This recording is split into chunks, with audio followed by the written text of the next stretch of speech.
ये बाराबंकी का रफ़ी अहमद किदवाई मेमोरियल ज़िला अस्पताल है। ये वही अस्पताल है जिसमें प्रदेश के डिप्टी सीएम एवं स्वास्थ्य मंत्री ब्रिजेश पाठक जी अक्सर औचक निरीक्षण करने आ जाते हैं। बहुत बार आप उनको देखते होंगे कि वो ज़िला अस्पताल आते हैं और अस्पताल आने के बाद यहाँ का जो स्टाफ है उसको कड़ी फटकार लगाते हैं।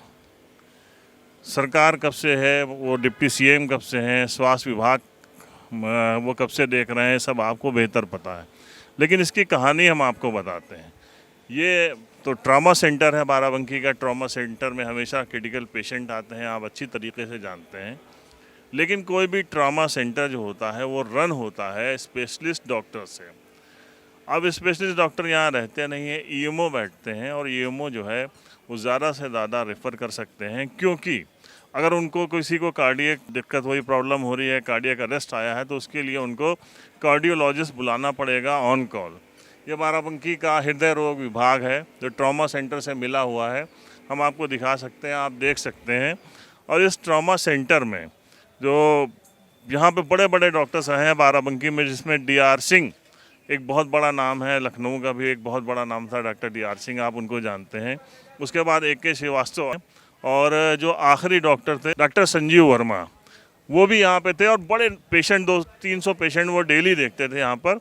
लेकिन वो 4-5 साल पहले रिटायर हो गए। जब से रिटायर हो गए तब से यहाँ पर दूसरा डॉक्टर ही नहीं आया। अब आप खुद अंदाज़ा लगा सकते हैं कि जो इस ज़िला अस्पताल का हृदय विभाग है वो खुद ही हृदय से पीड़ित है, वहाँ पर डॉक्टर ही नहीं है।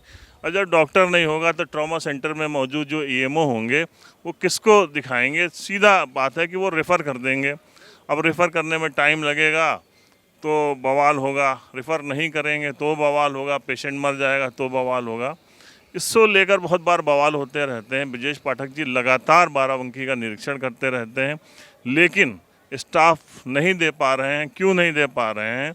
अब उसको वो मजबूरी नहीं कर सकते हैं, क्योंकि वो प्रदेश के डिप्टी सीएम है, ये उनकी बड़ी जिम्मेदारी है। फ़िलहाल इस ट्रॉमा सेंटर में आए दिन बवाल होता रहता है। जब पेशेंट पहुंचते हैं उसके साथ जो तीमारदार आते हैं, जो उनको लगता है कि यहाँ पर लापरवाही बरती जा रही है। अभी कुछ दिन पहले भी एक मामला हुआ है, आइए हम आपकी बात कराएंगे यहाँ के जो स्टाफ है, जो ईएमओस बैठते हैं यहाँ पर, उनसे। और ये यहाँ का ट्रॉमा सेंटर है बाराबंकी की 30 से लेकर 40 लाख तक की आबादी। उसके अलावा पूरा पूर्वांचल जो वहाँ का नेशनल हाईवे है उससे गुजरते हैं। आए दिन यहाँ पे घटनाएं होती हैं, कभी एक्सीडेंट होता है या कोई दूसरी घटनाएं होती हैं। तो जितने लोग बीमार होते हैं या उनके साथ कोई दुर्घटना होती है तो सब डिपेंड करता है प्राथमिक उपचार के लिए पहले उनको यहाँ ज़िला अस्पताल लाया जाता है। ट्रॉमा सेंटर में जो कंसर्न MD फिजिशियन या MD सर्जन, जिसको भी इनको ऑन कॉल बुलाना होता है, ये बुलाते हैं। इस बीच कई बार यहाँ बहुत सारे विवाद भी खड़े हो जाते हैं। आरोप लगता है कि यहाँ पर पेशेंट को लेकर आए, उसके बाद उनको रेफ़र करने में देरी की गई या यहाँ पर लापरवाही की गई। अभी कुछ दिन पहले ABVP के कार्यकर्ता थे, उन्होंने यहाँ पर बहुत ज़्यादा उत्पात मचाया था, बवाल हुआ था कि उनके पेशेंट सही से नहीं देखे जा रहे हैं। उसके बाद एक और झगड़ा अभी उसके बाद कुछ दिन पहले होता है। पेशेंट्स के साथ जो लोग आए होते हैं वो यहाँ पर मारपीट करते हैं। डॉक्टर साहब, आप लोग इन परिस्थितियों में काम करते हैं, तो क्या हो जाता है? क्यों आपकी तरफ, आप लोगों की तरफ से ऐसी लापरवाही बरती जाती है जो आरोप लगते हैं? देखिए, हमारी तरफ से ऐसी कोई लापरवाही नहीं बरती जाती है, ठीक है। हम मरीज़ का पूरा ध्यान से, पूरा होशो हवास से सारा इलाज करते हैं, ठीक। कुछ मरीज़ ऐसे होते हैं जिनका एक सेकंड, अगर हम लोग शुरुआत बात करें कि जब पेशेंट यहाँ पे पहुँचता है उसकी क्या कंडीशन होती है, उसके अकॉर्डिंग आप लोग क्या करते हैं? देखिए, इमरजेंसी में मोस्ट ऑफ द टाइम जितना भी पेशेंट आता है वो क्रिटिकल कंडीशन में ही आता है, ठीक है। जिसका इलाज हो सकता है, जिसकी जो हम इलाज करते हैं वो बेहतर हो जाता है, वो यहाँ रहता है। अगर उसका इलाज और अच्छा चाहिए या उसको ICU या वैसा कुछ और कंडीशन चाहिए या और न्यूरोसर्जन या और बड़े डॉक्टर चाहिए तो फिर उनको हायर सेंटर हम रेफ़र कर देते हैं रात में, ठीक है। तो वैसे ही उस दिन भी ऐसा ही कंडीशन हुआ। जो मरीज़ आए वो सस्पेक्टेड स्नेक बाइट में थे और हेड ट्रॉमा था, उनका नोज़ ब्लीड था। जब वो आए तो हमने उनका प्राइमरी ट्रीटमेंट किया। उनके जो अटेंडेंट थे उनको हमने उनकी पूरी कंडीशन बताई कि आपका मरीज़ बहुत गंभीर है और आपको हायर सेंटर जाना पड़ेगा। तो पहले तो वो अग्री कर गए, कहा कि ठीक है, आप प्राइमरी ट्रीटमेंट दे दीजिए, हम लेके चले जाएंगे। फिर उसके बाद जब 10 मिनट बाद वो नहीं लेके गए तो हमने उनको बताया कि इनका एक एक मिनट काफ़ी कीमती है, आप जितना लेट करेंगे उनकी स्थिति और गंभीर होती चली जाएगी। फिर उन्होंने कहा कि आप 10 मिनट और वेट कर लीजिए, हमारे कुछ और लोग आ रहे हैं। तो हमने कहा फिर आप एक कंसेंट साइन कर दीजिए कि अगर मरीज़ की हालत को कुछ भी गंभीर होती है तो इसमें डॉक्टर और कर्मचारियों की कोई जिम्मेदारी नहीं होगी, हमने आपको पूरा बता दिया है। उन्होंने कहा ठीक है, उन्होंने कंसेंट भी साइन कर दिया। मुश्किल से 10 मिनट बाद वो पेशेंट एक्सपायर हो गया। फिर उन्होंने हमारे ऊपर इल्ज़ाम लगाने शुरू किए कि आपने रेफ़र नहीं किया, आपने इलाज ठीक से नहीं किया, आपने ऑक्सीजन नहीं दिलाई, सब कुछ। पर ऐसा हमारी तरफ से कुछ भी नहीं है। हमारे पास उसकी पूरी वीडियो रिकॉर्डिंग है 1 घंटे की, जिसमें पूरा ट्रीटमेंट होते हुए भी दिखाई दिया है और कैसे-कैसे उन्होंने लापरवाही बरती है, उस चीज़ का पूरा हमारे पास प्रमाण है। जब क्रिटिकल कंडीशन थी तो आपने सीनियर डॉक्टर्स को भी बुलाया होगा। जी। सीनियर डॉक्टर को भी बुलाया, उन्होंने भी बताया, उनकी पूरी राय ली गई और उन्होंने देखा भी। ठीक है, उनके कहने पे ही हम आगे रेफ़र करते हैं, हम ऐसे रेफ़र नहीं करते हैं। जब सीनियर डॉक्टर कहते हैं कि इनको आगे भेजना चाहिए तो तब हम भेजते हैं। बाकी और जो एक्स्ट्रा जानकारी है वो ट्रीटिंग डॉक्टर ये थे, ये बताएंगे। मैं क्या नाम है आपका? आलोक कुमार। जब मेरे पास पेशेंट आया था उसमें बहुत ज़्यादा सीरियस था। मुझसे ये बोला गया कि इनको सांप ने काटा है, तो मैंने उसकी हिस्ट्री चेक करने की कोशिश की। उस दौरान मैंने देखा कि उनको नेज़ल ब्लीड कर रहा है। फिर मैंने पूछा और क्या हुआ है, तो वो बोले कि हम लेके आ रहे थे तो ये बेहोश थी, तो रास्ते में गिर गई हैं और रास्ते में विसर्जन चल रहा था।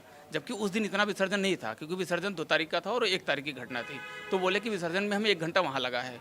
तो वहाँ से आते हुए उनकी क्रिटिकल कंडीशन इतनी ज़्यादा थी कि हमने उनको बोला कि अभी पेशेंट बहुत सीरियस है, हम प्राइमरी ट्रीटमेंट दे रहे हैं, लेकिन आपको लखनऊ ही जाना पड़ेगा। तो बोले हम ठीक है चले जाएंगे। उसके बावजूद भी वो कहे नहीं, अभी 20 मिनट और करके वेट करते रहे यहीं पे, और हमारा भी टाइम बर्बाद करते रहे, क्योंकि हमें दूसरे पेशेंट भी देखने थे, उसके पास भी नहीं जाने दे रहे थे। हम बार बार उन्हीं को सिर्फ देखते रहे। उसके बावजूद भी जब हमने बोला कि बहुत ज़्यादा हालत गड़बड़ है, तो फिर बोल रहे हैं कि यहाँ ऑक्सीजन नहीं चल रही है। मैंने दिखाया कि ये देखिए ऑक्सीजन लगा हुआ है, चल रहा है, बाकायदा वो वीडियो में आपको दिख जाएगा। उसके बाद जब पेशेंट एक्सपायर हो गया, मैंने उनको बोला कि पेशेंट एक्सपायर हुआ, तो तोड़फोड़ करने लगे। फिर बॉस दूसरा पेशेंट देखने गए थे, क्योंकि ये था कि बॉस कम से कम दूसरा पेशेंट देख लेंगे। तो वहाँ से जब बॉस आए तो बॉस पे मतलब हाथ पाई कर चलाने लगे इधर उधर, और उस दौरान घटना हो गई। मैं फिर से पेशेंट देखने गया, तब उन्होंने रूम के अंदर घुस के फिर से बॉस की कॉलर पकड़ी, और उस दौरान चौकी इंचार्ज यहीं पे मौजूद थे। और हमेशा चौकी इंचार्ज मौजूद थे, उनके सामने ये घटना उनके सामने बॉस के साथ हुआ और रूम के अंदर हुआ। वैसे हम चौकी इंचार्ज को जब बुलाते हैं तो 10 से 5 मिनट में आ जाते हैं। उस दिन उन्होंने भी कम से कम 15 से 20 मिनट लगाए। उसके बावजूद जो कुछ हुआ उनके सामने हुआ। हमने मेमो भेजा कि बॉडी नहीं जाएगी, बॉडी मोर्चरी में बंद की जाएगी। उसके दौरान भी पुलिस वाले यहीं पे थे, उनके सामने वो बॉडी लेके भी गए हैं, और सूचना भी रिसीव नहीं की गई थाने में। वो पुलिस वालों के सामने ही बॉडी लेके घर चले गए, और यहाँ इन्होंने कुछ रोका भी नहीं है। तो आप लोगों ने CMS को इन्फॉर्म किया होगा इसके लिए? मॉर्निंग होते ही हमने CMS सर को भी बोला, और रात में उस समय डायरेक्ट उनको कॉल नहीं किया, क्योंकि हम लोगों ने पुलिस को पहले उस सिचुएशन कंट्रोल करने की कोशिश की कि ये कंट्रोल हो जाए कैसे भी करके, तब हम CMS सर को बुला लेंगे। फिर CMS सर को बोले, तो वो जब आए तब तक यहाँ सब कुछ शांत हो चुका था, तब वो बॉडी लेके जा चुके थे यहाँ से। फिर इस मामले में क्या आगे आप लोगों ने मांग की, या CMS ने क्या एक्शन लिया इसमें? CMS सर ने हमारा पूरा सपोर्ट किया। उन्होंने कहा कि पूरा आप अपना पक्ष लेके आइए, एक पूरा लेटर लिखिए और इसमें क्या क्या हुआ है कैसे, वो फिर हमने CMS सर को फॉरवर्ड किया। सर ने आगे थाने में फॉरवर्ड कराया। फिर हम अपना SP ऑफिस भी गए, DM सर के पास भी गए, उनको भी दिया, CMO ऑफिस भी गए, हमने हर जगह दिया। पर उसके बाद फिर अभी तक वैसा FIR वगैरह अभी कुछ प्रॉपर हुआ नहीं है। आज हम अभी फिर कोतवाली जा रहे हैं, तो उन्होंने बोला है कि आज FIR हो जाएगी। जी। तो ये बताइए कि आप लोग यहाँ पे जॉब करते हैं दिन रात, रात में अक्सर होता है कई बार पेशेंट बहुत इकट्ठे आ जाते हैं, उनके साथ में उनके अटेंडेंट भी बहुत सारे आते हैं, तो उस वक्त क्या सुरक्षा व्यवस्था आप लोगों को यहाँ पर दी जाती है? ऐसी कोई सुरक्षा व्यवस्था तो हमें नहीं दी गई है। मतलब एक गार्ड रहते हैं और ऊपर से नीचे तक पूरी बिल्डिंग में एक गार्ड रहता है, और भी मोस्टली ऊपर ही रहते हैं। और जब यहाँ कोई पेशेंट लेके आता है, उनके साथ 10 कम से कम घर वाले होते हैं। अब अगर 10 लोग एक साथ किसी इंसान से बोलेंगे तो वो डर जाता है। इस नाते इलाज करने में भी सुविधा नहीं रहती कि हमारे ऊपर कोई चढ़ा आ रहा है और हमारी सुन नहीं रहा है, तो फिर दिक्कत होती है। उसके लिए हम कुछ कर नहीं पाते हैं। और अगर यहाँ हमें चाहिए तो कम से कम 4 से 5 गार्ड चाहिए, जो ऊपर भी हो पाएँ, यहाँ भी हो पाएँ। तो यहाँ एक गार्ड रहता है जो ऊपर से नीचे तक पूरी बिल्डिंग देखता है। तो ऐसे परिस्थितियों में आप लोग ने CMS से कहा नहीं है, CMO से, कि भाई कुछ तो यहाँ पे सुरक्षा या गार्ड होने चाहिए? पहले तो सुना यहाँ पे गार्ड रहते थे, क्यों डॉक्टर साहब? ये हमारी बात हुई है, CMO सर से भी हमारी बात हुई है, उन्होंने भी सुरक्षा का आश्वासन दिया है।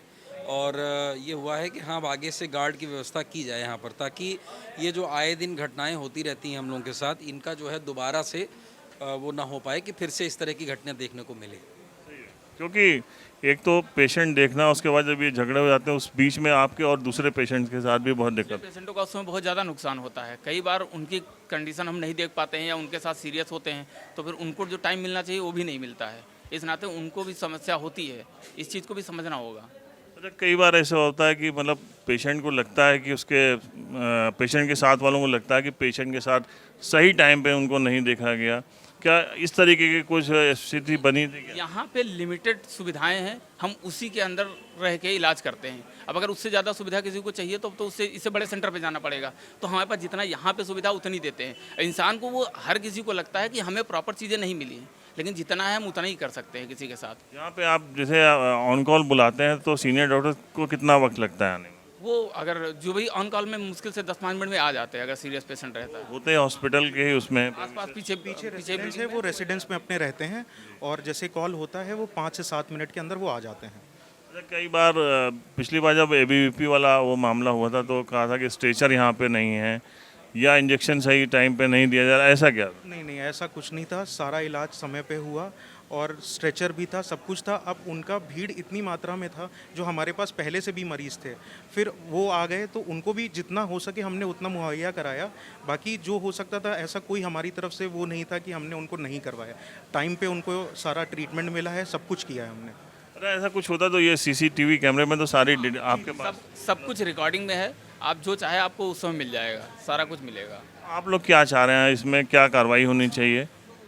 उनके हिसाब जो भी उस मामले में उचित कार्रवाई हो सके वो करनी चाहिए बस। हम लोग इस मामले पर ये चाह रहे हैं कि इसमें निष्पक्ष और उचित कार्रवाई की जाए, जिससे हम लोगों बिल्कुल डर से, ये हम लोगों के अंदर कोई डर ना रहे अपनी यहाँ पर, क्योंकि अकेले हम लोग यहाँ पर तो अकेले रात में ही रहते हैं ना, तो इससे ये रहे कि हम लोग बिना डरे हुए मरीजों का इलाज कर सकें। इस तरह के कोई अज्ञात लोग आके इस तरह की घटना न अंजाम ना दे सके। कितने मतलब ईएमओ रहते हैं रात में? 2 ईएमओ रात में रहते हैं, कभी कभी 1 लोग भी रहते हैं। ड्यूटी जैसे लगी रहती है वैसे लोग रहते हैं। उसके अलावा 1 फार्मासिस्ट, 1 वार्ड बॉय और 1 स्वीपर।